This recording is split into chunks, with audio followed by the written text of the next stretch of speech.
Thank you, Mark. Thank you, Brad. Thank you, Jolene, for your flexibility and helping us to really get that one song down. The sounds of Easter. Listen, it is Easter. Listen, what do you hear? Listen to the sounds of spring. And what is it that you do hear? Listen to the sounds of the music and the singing. What is it that you hear? Listen to God's voice speaking to you this morning. What is it that you hear? Listen. Listen closely. You have to listen closely to really hear the sounds of Easter, the sounds that we so easily overlook.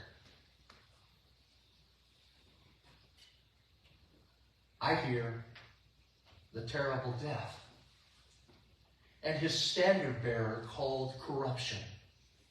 They're talking over the situation on the night that Jesus Christ was buried. I hear corruption saying to death, hold fast. Hold fast to that man in Joseph's tomb. There's a rumor that he proposes to break forth, to break out of that grave. Do not let him go. Do not let him go until I can securely lay hold upon him. But corruption fails to even touch him during all those hours in the tomb. I hear hell crying out, hold fast to that man. Hold him. If he comes out, he will make a hole in the walls through which all the prisoners of hell will escape. You must hold him. Oh, death, if you let this man go, you are not Satan's friend. Listen. Because if you listen, you can hear the seal break. I hear the centuries of death slipping away. I hear the death grip breaking, faltering in its hold. I hear the stone in front of the tomb opening and rolling away. I hear terrible darkness of death trying to tighten its grip upon this man, but he cries out in vain, I can't hold him. I cannot hold him. And I hear a rustling, a moving. I hear the sounds of new life. I hear the groanings of death as he's being moved aside for the eternal sounds of life, the glorious sounds of wholeness. I hear the sounds of the Easter resurrection. I hear, beloved, I see Jesus is alive. Jesus has raised from the dead. He is risen. He is risen indeed. Beloved, what you hear this morning in all the sounds of this Easter day, they are the sounds of the resurrection.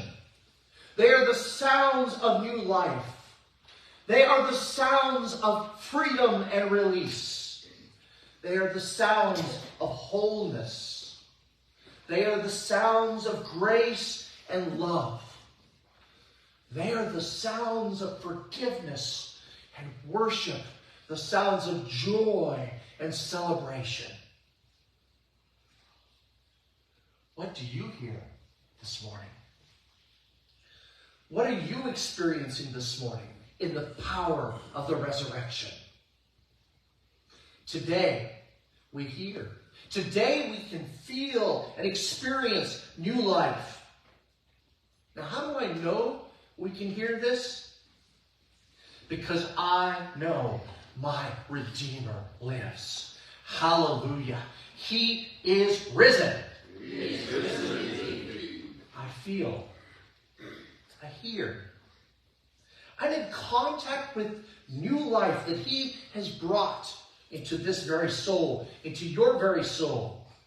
I see that life, that newness, as I watched the darkness, the emptiness, the coldness of the Good Friday altar being changed into the brightness and the newness and the beauty and the joy of this Easter morning. I hear the sounds of the resurrection in the sounds of worship, in the hymns of praise, no matter how many times we sing that song, in the piano music, the excitement of offering the songs of praise and worship to our God.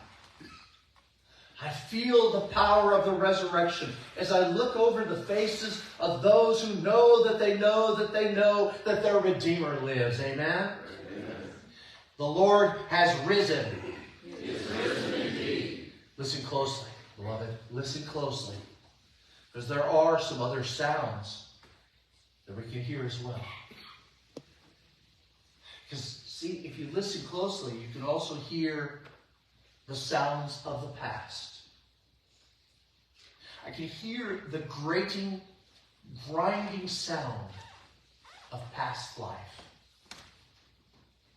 Those past events of the Lenten season. I hear them. As we have come now into the power of the resurrection, we can bring that past and we bring the sounds of the past with us and we surrender those sounds to the working and the experience of the new life in Christ Jesus, and we are a redeemed and a changed people because of Christ Jesus. Those sounds are transformed. We bring the sounds of Peter's denial, his guilt. We bring the greed of Judas, the sounds of his hopelessness. We bring the sounds of our own questions of why? I don't understand. We bring our doubts and we bring them in faith. We bring our halting love of God. We bring our sounds of wanting to love God, but this unwillingness to surrender ourselves or control of our lives to his hands. We bring the sounds of our traditions and our rituals, which can stifle our joy of worship and turn our worship into an act of duty rather than an experience of joy and excitement and celebration. Listen. Beloved, listen.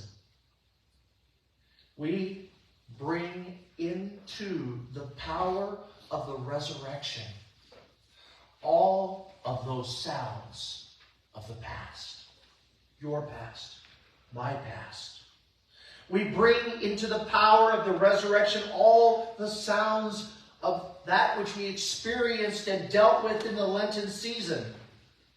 Those things that we felt, those things that we heard, those things that we walked through in our separation, in our rebellion, and in the sinfulness before the eyes of God.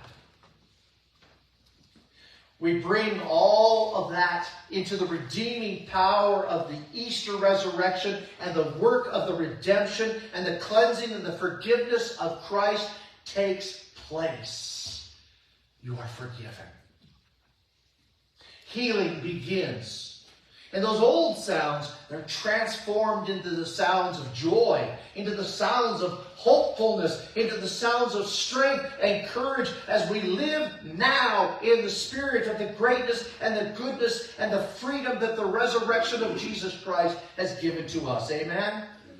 Those sounds are now becoming, those sounds of the past are now testimonies of the resurrection power of Jesus Christ in our lives. And glory be to God for the work he has done.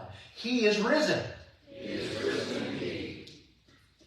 Now, I'd like to look at just one of those sounds, or ponder one of those sounds from the past, and see how it's transformed by the Easter resurrection. Do you remember the sounds of Peter's past? Do you remember his shame? His guilt? His grieving sorrow at betraying his Lord? Do you remember how difficult it was for him to be able to stand up for the Lord in the courtyard? Rather, he shrunk back. How easy it became for him to betray Jesus. To tell others he didn't know him, rejected him, and even cursed him. Do you remember the pain, the sorrow, the guilt in his voice and his actions? Peter was transformed on Easter morning. Our gospel text reminds us of a special message that Peter received from the angel as the angel was speaking to the woman at the tomb. And the angel said to the woman, he says, "Do not be amazed. You seek Jesus of Nazareth, who was crucified, but he is risen. He is not here. See the place where they laid him? But go and tell his disciples and Peter that he is going to meet you in Galilee. There you will see him, just as he told you." Go tell the disciples and Peter. Peter was forgiven. He was included once again in the band of followers. Peter was not forsaken. His betrayal was not permanent. In this message, he knew he had been forgiven by the Lord because he had been called out specially. He knew that forgiveness was now his. He knew the love and the mercy that the Son of God felt for him. His life was turned from sorrow and guilt and pity and anger to glorious joy and acceptance and love and happiness. Go tell his disciples and Peter. I want us to grasp that, to know exactly the state of Peter and his level of remorse and repentance. Jesus knew it. The messenger who sent Mary knew it. Christ wanted Mary to make a point of helping Peter to know it too. Peter was a forgiven man. Peter had been given a special, his name pulled out message from God to know that he was restored. He had been absolved of his sins. The sounds of his betrayal, the sounds of his lying had been forgiven. Go tell his disciples and Peter, it's all been forgiven. It's washed. Peter was free. Peter was released. Peter could feel and hear those Easter sounds of the chains of his sins breaking and him being set free. New life springing forth in his soul and in the world. Peter could hear and feel the power of the resurrection, freeing him from his guilt and from his shame. He was free again to serve the Lord, free again to join those other followers with all of his guilt and shame washed away by the power of that Easter resurrection. Beloved, praise be to God. That same power of forgiveness is here today for us in the Easter resurrection. We have been forgiven. You have been forgiven. You've been accepted as God's people through the resurrection power of Jesus Christ. You have been forgiven and you have been given new life. We have eternal life by the power of this Easter resurrection that we celebrate. And as sure as that sun is slowly coming up, the resurrection power has changed you. Beloved, some of you this morning are needing to hear your name called out by God. The fact that God prompted you here this morning, do you hear him calling you? Listen closely. Do you hear him calling you? Listen. As you confess yourself as sinner before God, the resurrected Savior is hearing you. Forgiveness is yours. Oh, do you hear the other sound? Just as the woman was sent, so are you. Tell someone that Jesus is calling them to repentance, that they have not been forsaken, they have not been overlooked, they have not been abandoned, they have not been given up on.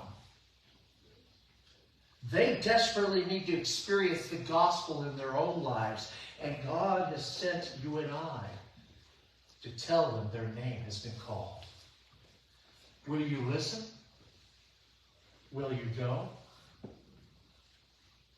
We are free. We are forgiven. We can hear the Easter message just like Peter did. You and I have been given that special message too. We are now the resurrected people. Forgiven.